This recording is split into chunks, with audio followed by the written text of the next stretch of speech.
Hello, my name is Rod, and I'm the blind model builder. I thought I'd talk to you a little bit today about how I got here and how I got back into the hobby of building models. As most of you, or a lot of you guys and gals did, you probably started building when you were around 10, 11 years old. Same with me. Started with the snap kits and graduated on to doing the glue together and rattle candom, all that kind of stuff. And, back then it was fine. I enjoyed doing it back then. It was a nice way to get away from the hectic school days. But then, as a lot of us realized, the opposite sex started coming around, and model building wasn't quite as important as it used to be. It was always a hobby, it just wasn't the first hobby. Then we got into cars, and I did my fair share of building cars and having fun that way.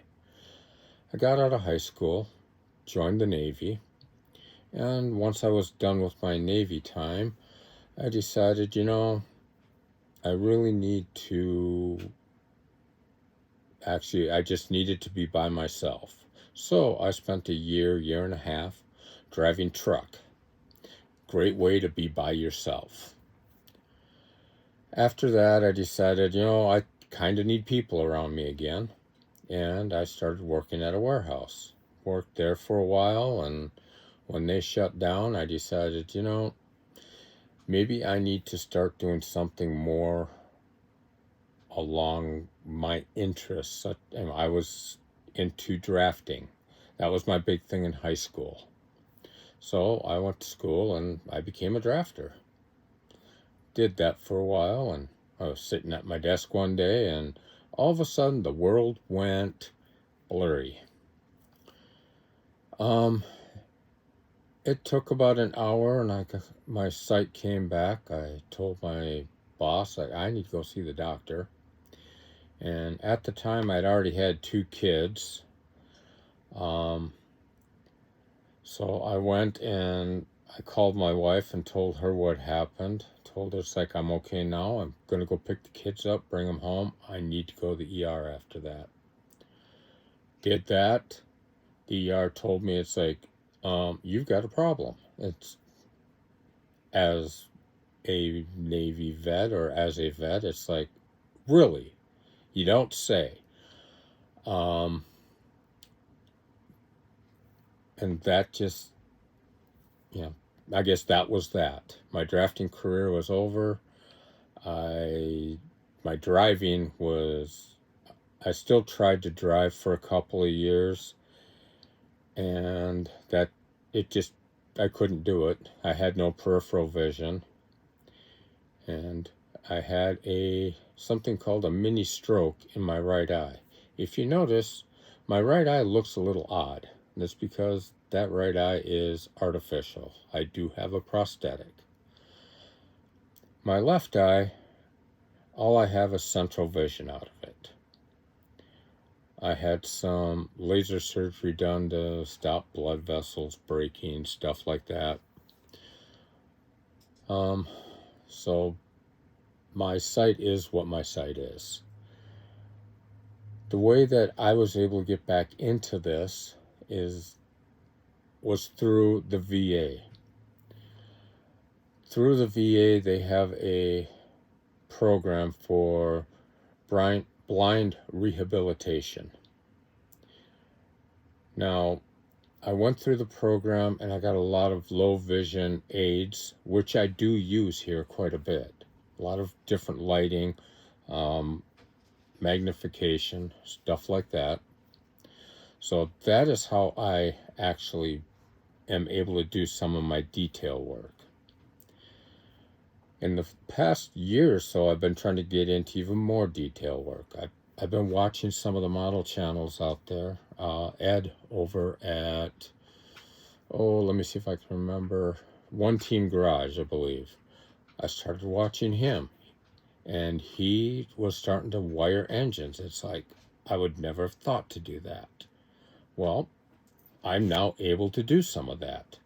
Does it look perfect? No, it does not. But I do the best I can. And like a lot of you, I do this on a budget.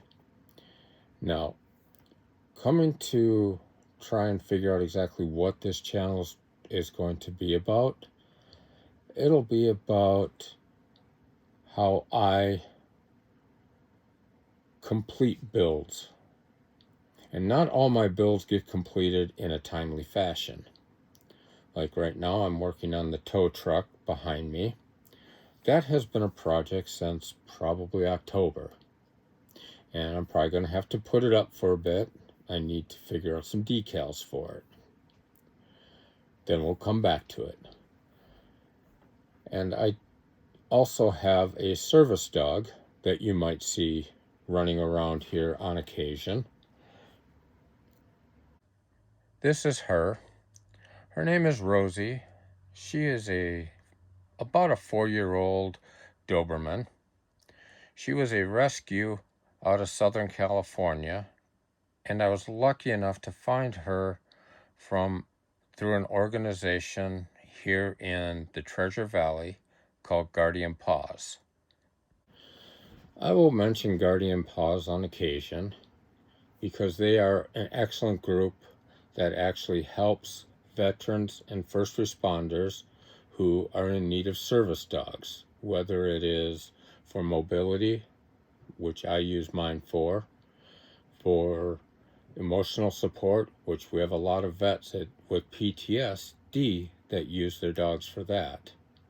But that's another subject, and we'll get into that maybe later. If you guys want to know more about it, let me know. I'll be glad to share some more information with you on that organization. But getting back to my story, I got married back in 1996 and have been married since. So my wife and I have nearly 30 years together. I've got 3 kids. One is in the Navy. He's on his last year. Another one that works here in the Valley as a drafter for a local construction company. And I have a daughter and son-in-law who live up in Moscow, Idaho. And they have she's got to be about 5 months old now. 5-month-old daughter. So I guess I have a granddaughter too. So I guess now I've kind of given you my story, and I know it may not be the most exciting, but I hope you guys understand what I'm kind of doing. And I really have to give a shout out to Papa over at Papa's Model Garage. He gave me the inspiration to actually go through with this. I never thought I would do YouTube. Never. That was not anywhere in the realm of what I wanted to do. But now that I've gotten involved with it, it's actually enjoyable. I'm finding more inspiration in getting back to doing some of these builds, I should say. And as you can see behind me, these are just some of what I may have in store. There's a lot more in bins out in my garage. And going through my garage, I actually found a bin that had kits that I had built when I was a teenager. Thinking I might dig some of those out and maybe try and redo them and reimagine them, I should say. So if you stay tuned, hopefully you'll see that kind of stuff. Right now, I've just got to be able to get to it. So I guess with that, I'm going to leave you guys. Hope you have a great rest of your weekend. This is Sunday. Sunday the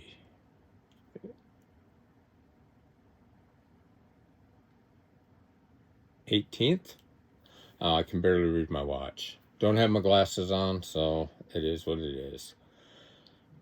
So hope you guys have a great rest of your day. Bye.